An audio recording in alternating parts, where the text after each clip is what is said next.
Hey, Vaughn. Hey Kim, how are you? I am freezing to death. It's been in the 40s in Tampa for weeks now, and the feels like temperature was 29 degrees Ooh. yesterday. Oh This is yeah, just not normal. that's And rough. I know it snowed in northern Florida, not here, but whew, it's chilly. Chilly. But anyway, other than that, I'm fine. You are fine with fires and Yeah, yeah. We tried to get in on the act and had a comparatively a small fire, but yeah, nothing crazy, too crazy. okay, we're Uh, going to keep our fingers crossed on that. yes. But hello, everyone. That is your weather forecast for Florida and San Diego. And we are here with our podcast, but first football. And we are down to this is it. Like, I have such mixed feelings when we get to the Right. end of the season. Like, it's Thursday night, there's no game tonight. It's like such a bummer, but it is going to be an exciting weekend or exciting Sunday because now both games are on Sunday of Yes. football. So, today in our fundamentals section, we are going to recap and project what Yep. we see. Um, so I'll let you take us down that path, Vaughn, and I'll be interested to hear what you thought. You know, I was texting you on some stuff. Yeah. I'm like, "Wah!" You know how I get. I will just say for anyone who listened to last week, if I could predict this stuff with any reliability, I'd be in Vegas. Right. So Yes, so I yes. don't feel bad that I didn't. My percentage is not great, You but that certainly were not the only one. I mean, everyone in Vegas probably lost their minds because Detroit was such the favorite to go to the right. Super Bowl. Right. Yeah.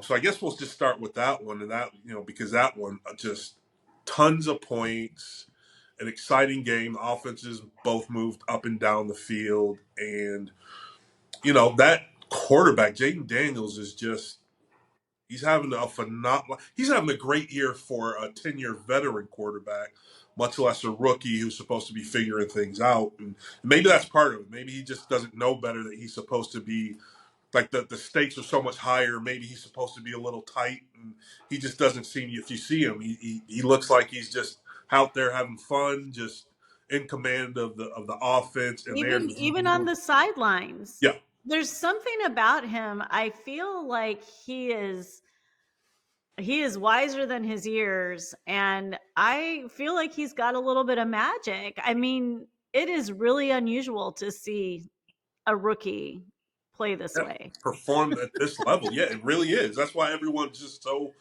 blown away. And it makes me think, and I know I shouldn't do this because you never know how a kid, like we've discussed, 18-year-olds deciding where they're going to go for 4 or 5 years. And so you never know what they put into making that decision. But I'm like, how do you end up at Arizona State? Not that there's a problem. Hey, Arizona State was in the championship, the playoffs this year. But at the same time, it's not one of the traditional powers, and he's such a talent. I'm just wondering what his path was to starting there anyway. Obviously, he finished at LSU and then got drafted, but I think that uh, would be interesting to know, but he seems to be someone who really kind of trusts his gut or I mean, I think he has a higher power. I think he's a religious guy, but I feel like he's not that swayed by general opinion. Nothing seems to rattle him. that's true. And so, big games. Look, he's probably played in stadiums with more people, so that's not going to phase him, right? They see 100 plus Right. in Death Valley and LSU. So that's not going to phase him. And then the moment clearly is not beyond him. Like he's able to calm himself down. The game looks like everyone talks about how for quarterbacks in particular, every player to a certain degree, but quarterbacks in particular with the amount of information they have to process, how the game slows down once Mhm. like year three, some for year two, but year three, year four, the game starts to slow down, and it just seems like he's already there where he's Yeah. just he knows where people are going to be pre-snap and post-snap. He knows, oh, this is the look they're giving me. I know they're going to end up in this look. Here's where I go with the ball. Right? It's like it's a Yeah. test, and Yeah. so it's just amazing to see a rookie have so much success. And it was a fun game to watch. If you're a neutral fan, you would have liked to seen it a little bit closer. Ultimately, but it was close enough for a while to make it interesting. And like the NFL, everything is geared for lots of points. I don't think the NFL could have been any happier. I thought it was fun until they started showing Dan Campbell on the sideline, and then I just felt sorry for him. Yeah, yeah, yeah, yeah. I was like, "Oh no, this is terrible." And they were managing a lot. They were managing a lot in terms of all those defenders that they had Yeah. that were injured, and so that was part of it. I think obviously you put up 31 points, and you can never go into a game saying, "Oh, if we score this amount of points, we should win," because you have to score one more point than the other team. So you can't predetermine in that respect. But just generally speaking, you scored 31 points as an offense, and you feel like, man, we have a good chance to win this game, and it just didn't work out for him. And sometimes that's the path. Sometimes you wink at it until you finally cross over. And so that's what you just have to hope for Detroit. Well, I want to take, I mean, I just want to mention this, and then I think it's something we should talk about more in the off season. But I feel badly for them because now losing both their coordinators Coordinate. to head Yeah. coaching positions, there's going to be a lot of changes there. So Sure. this kind of felt like it was their year. And yes, the injuries, and they should be getting most of those guys back. And I think that they did do a good job of structuring everyone's contract so the team feels like it's still going to be fairly intact. But it'll be interesting to see the impact of the change of the coordinators, But what that's one of impact the that will things. have. That's one of the things we talked about a couple of weeks ago in terms of that offseason planning because Yep. Dan Campbell goes in to talk with the general manager, and one of the conversations they'll have is, "Hey, do we need to bring in coordinators who are possibly on staff right now and elevate them because they possibly will run the same or similar type offense, so we don't Hmm. lose that in the transition of having to learn new offenses for everyone, or do Hmm. we just go hire the best person we can hire for the job?" And it's a new offense, and we absolutely will lose a little bit of time implementing and installing that new offense, but that's something they'll have to consider, something they'll have to do. And Right. that's ultimately when you start the season, that's what you want. Hey, we want to have such a great season that our coordinators will be in high demand, and Yeah, yeah. obviously I mean, both it's a their huge coordinators are. Yeah, huge absolutely, compliment, absolutely. and well deserved to both Yeah, of them. yes. And so I guess we'll switch over to the Eagles game, which of the four games last week, and that was the one I saw the least of. And That was crazy game. well, I'll just say this: the Eagles, because I know that they're they're a very talented team, and it just feels like the names when you hear the names, Jalen Hurts and AJ Brown and all the defenders that they have, you feel like things should come a bit easier for them, but they just have been winning ugly this last month of the season in the playoffs, and I think that's just going to be the way they win, right? Are you still feeling good about them? Yeah, I like them because they're physical. They're physical, and that's always when you can show up off the off the bus and know, hey, we're bigger, stronger, and more physical than that team. That always is going to give you a chance. Um, The defense was amazing. The yes. I wrote down. I mean, who is it? Gardner Johnson. Uh Like huh. he's a beast. Yeah. And I think he's on the defense. I don't know why I wrote that down. I just said Gardner Johnson, beast. But that game, like the field literally was disappearing. The snow was coming down and you could not see the lines or anything. That had to be a very crazy game for the Rams to be playing in. Yeah. Yeah. I'm assuming they have some guys from kind of cold weather areas, maybe for college, where Not kind Jared Verse, of. FSU, but he was great. He played great Yes. for the Rams. Yeah, so I just think the Eagles to win these next two games are going to have to make it an ugly game, ugly it up, and we can't get in our head, or they in particular can't get in their head. Hey, this is how it's supposed to be. No, this is how it is. We're not going to win 35-15. We're going to win 24-21, and we're just going to have to knock the heck out of the team across from us, right? So I that's think Washington's going to win. look, I'd hate to be going against that mojo. They're hot right now. That kid is playing out of his mind. that's a lot to overcome. It'll be interesting, and it's two. Hey, styles make fights, right? And it's two very different styles. So Washington is different. Washington's going to try to run up and down the field and put 40 on you. Philly has this great defense that is, I believe they were the number one scoring defense this I year. think And so. so, again, that will be a great game to watch. And hey, see, it's what happens when the immovable object meets the irresistible force, right? And Yeah. so, yeah, storylines. NFL needs storylines. So, Yeah, I am looking forward to that game. I'm definitely feeling Washington. well, I will reserve my pick for later. Okay. Okay. Well, And you know I'm then all over the place. then we'll talk about KC and Houston. And my big takeaway from that was, look, Mahomes did have his Mahomes type moments. However, Houston absolutely had opportunities to win that game. Maybe not even ultimately win, but definitely be a little bit closer than they were. They just had inopportune mistakes. And look, they're a young team, young head coach. Um, they're going to have their opportunities if they can keep the core of that team together. I thought they didn't play well enough to win, right? You have to clean some things up from the game that they played, especially when you're playing the champ, right? They're not the champs Yeah. this year, but the previous champ. You got to go take it from them. You can't help them out by making inopportune mistakes.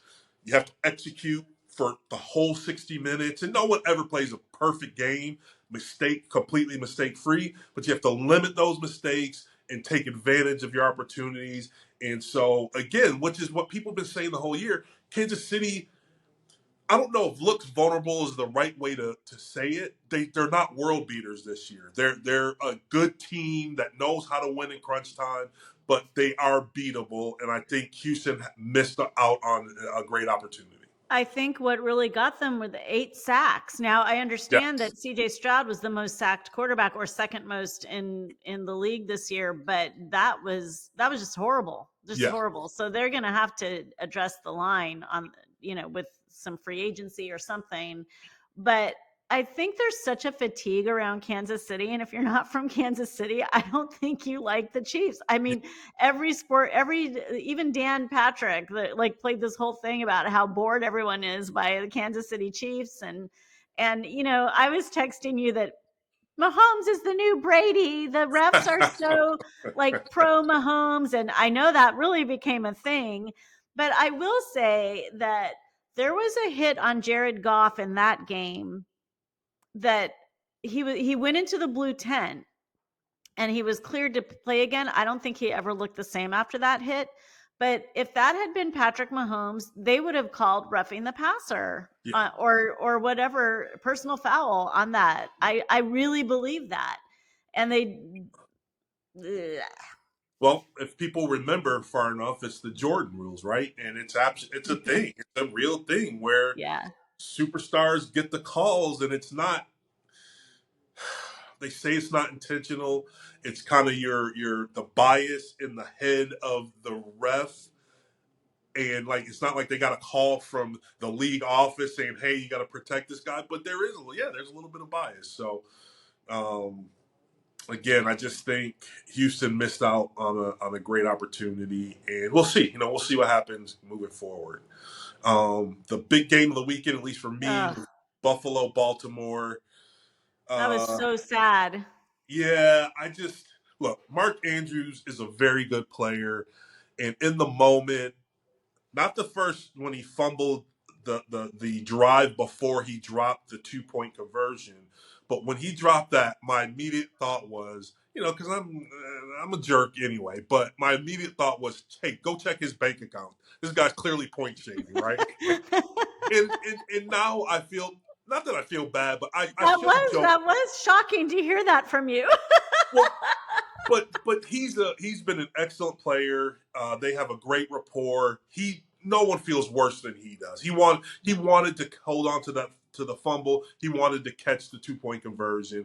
And so I just in the moment I was making a joke, but unfortunately he picked the wrong time to not have his best game. And when you're Yeah, trying to win in the playoffs, you have to look. Baltimore is absolutely capable of winning either a Super Bowl or multiple Super Bowls. this iteration of the team.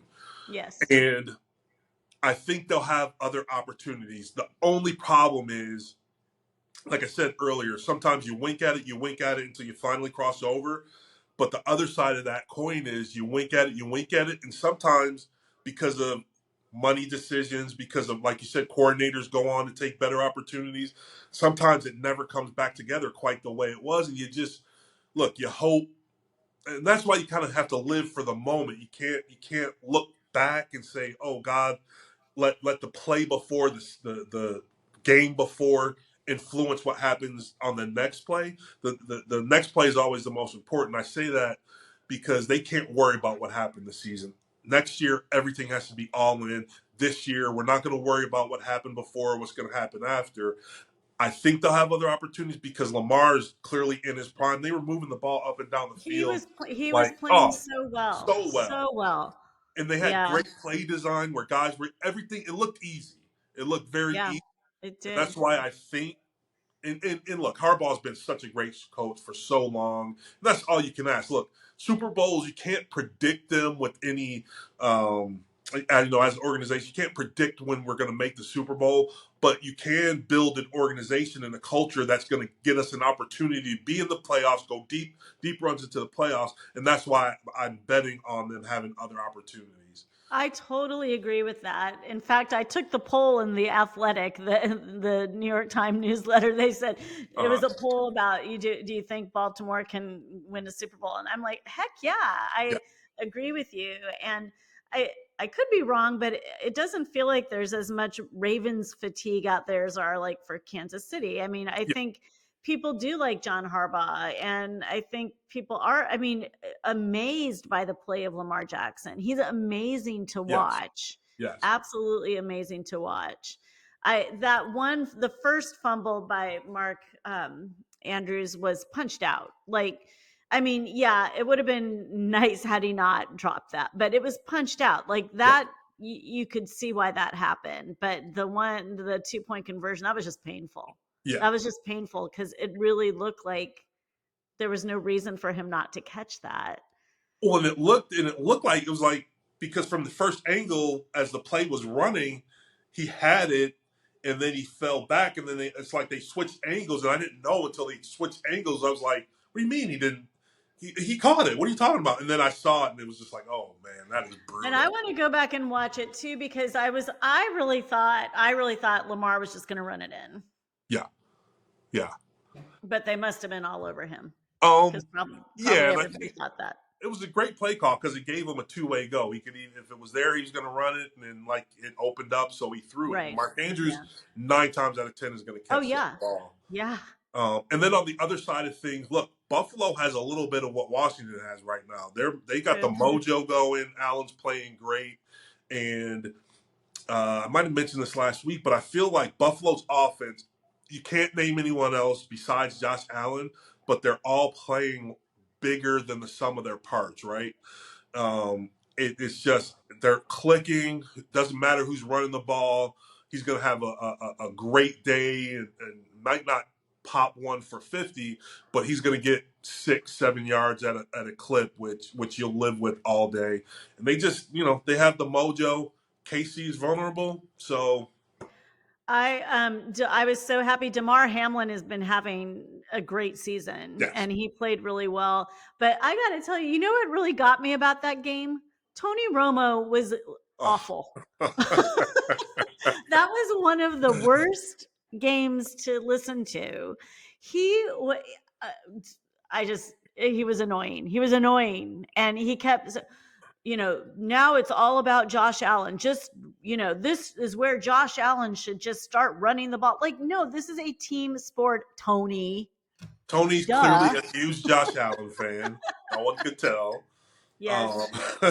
Man crush for sure. yes. What Yeah. was funny was in the locker room after when McDermott was giving his like really heartfelt speech and he was in it, like he was like, and then he paused after he said something and Josh Allen thought he was done And he's like, yeah.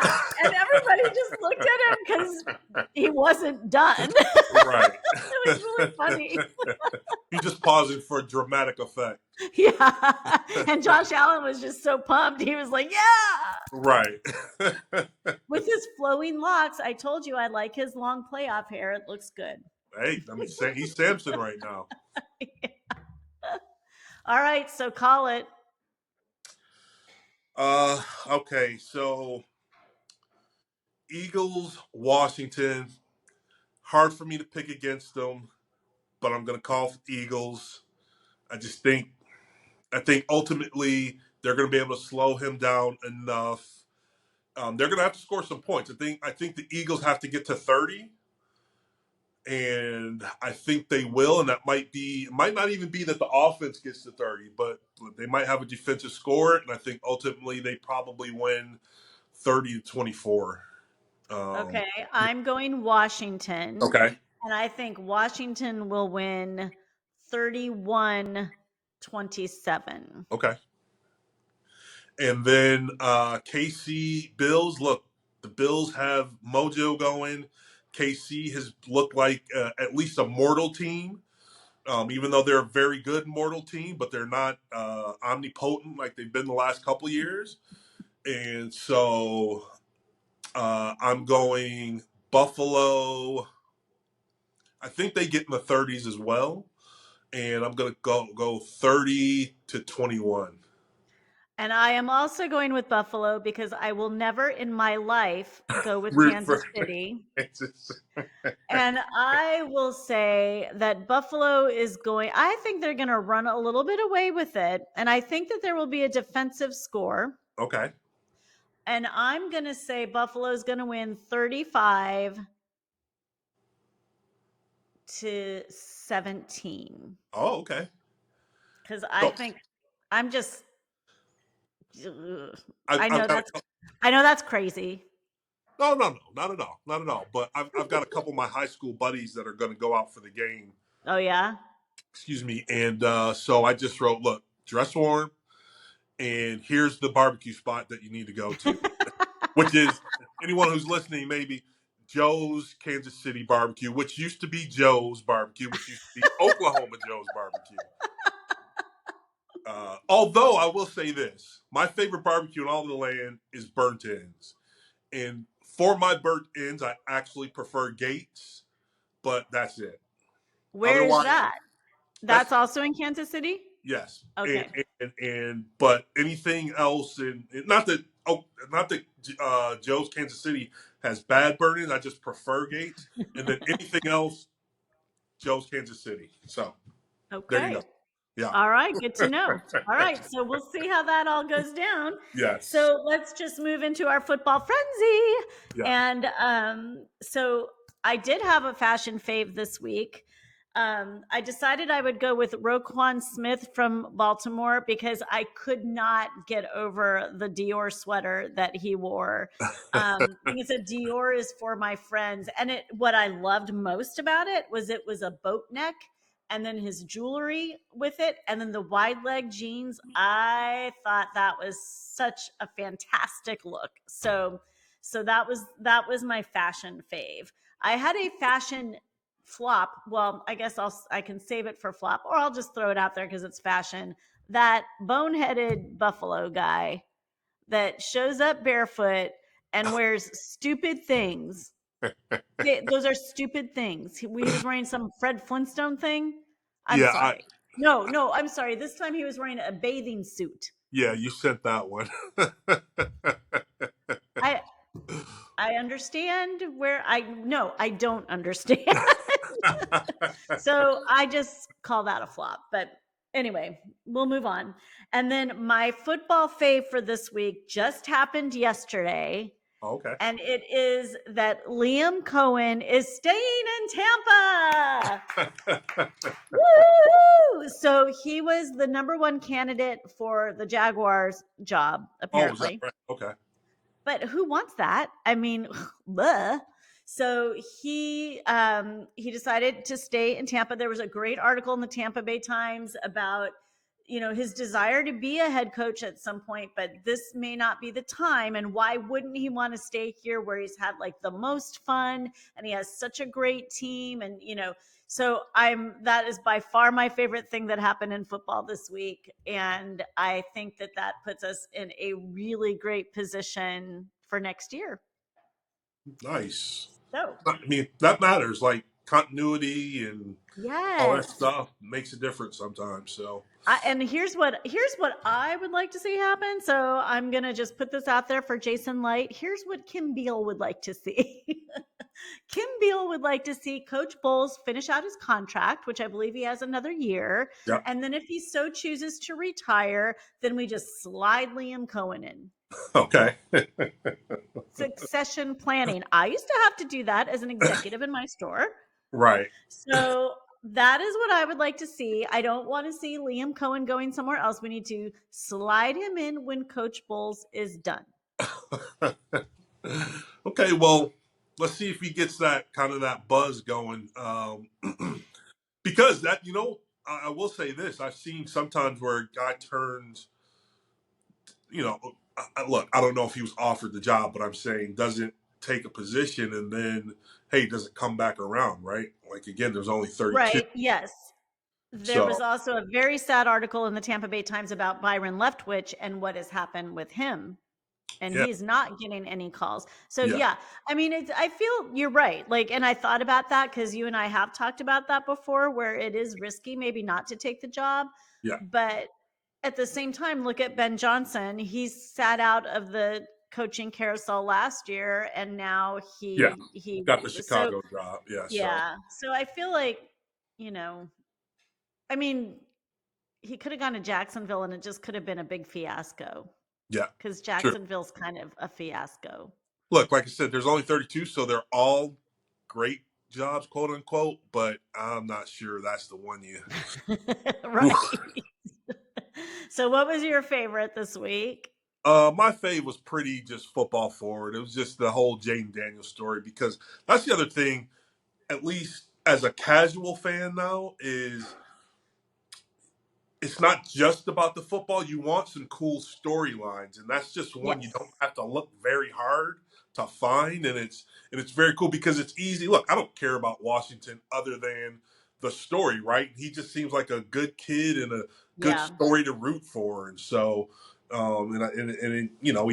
plays with, I hate saying he plays with a lot of joy, but he looks like he's having fun.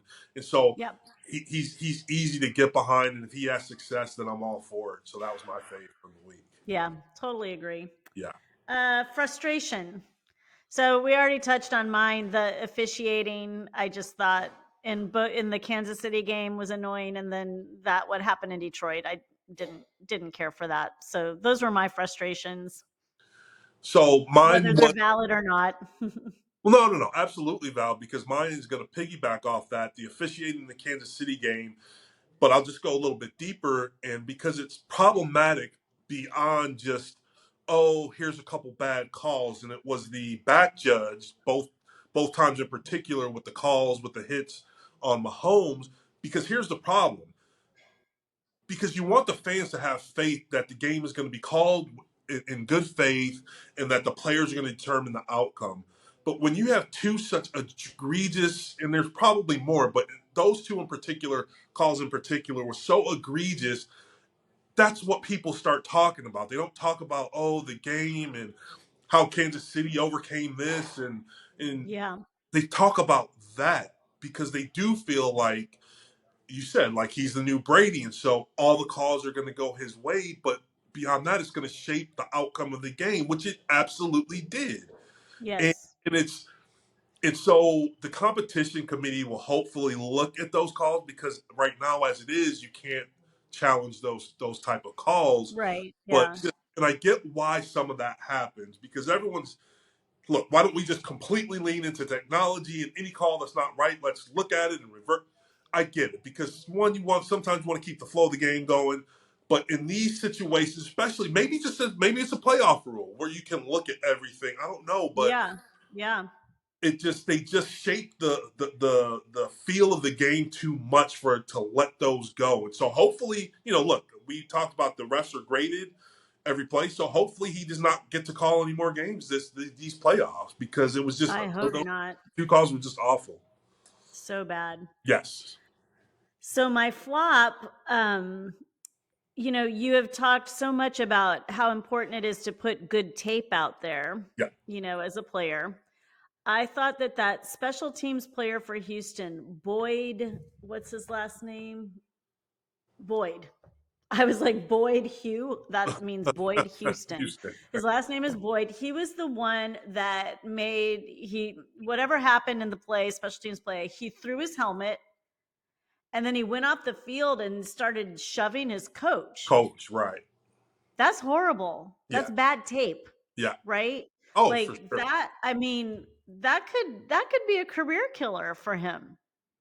Yeah, well, because here's the thing: if you're only playing special teams, you might be hanging on by a thread anyway. And it's not even so much, oh, the special team coach got pushed. It's that you're the type of guy that would push your special teams coach. Right. And Right.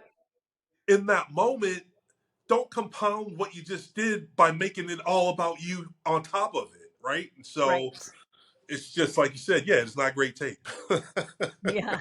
That's all I could think about. I'm like, "Oh my god, his tape is going to be so bad." So that was, to me, that was a huge flop. That was shocking, and that was the beginning of the game. Like that was on the kickoff, and Yes, that just didn't opening set a kickoff. good Yeah, tone. yeah. Yeah. And look, I get the frustration. Sometimes a call comes in, you make a call, you missed something, or some signal wasn't given to you, and someone missed a call, and it looks like it's on you, and so you're frustrated, and you throw your helmet, and you're pushing, and the coach is yelling at you. And look, that's the thing too, right? Because in college, it's top down. The coaches, those are essentially your boss. In the pros, it's more of a your coworkers more so than, you know what I mean. So the Yep. levels of respect are a little bit more even, and so your coach is jumping in your face, yelling at you. And look, that was one of the things I hated the most about football is I hated being yelled at.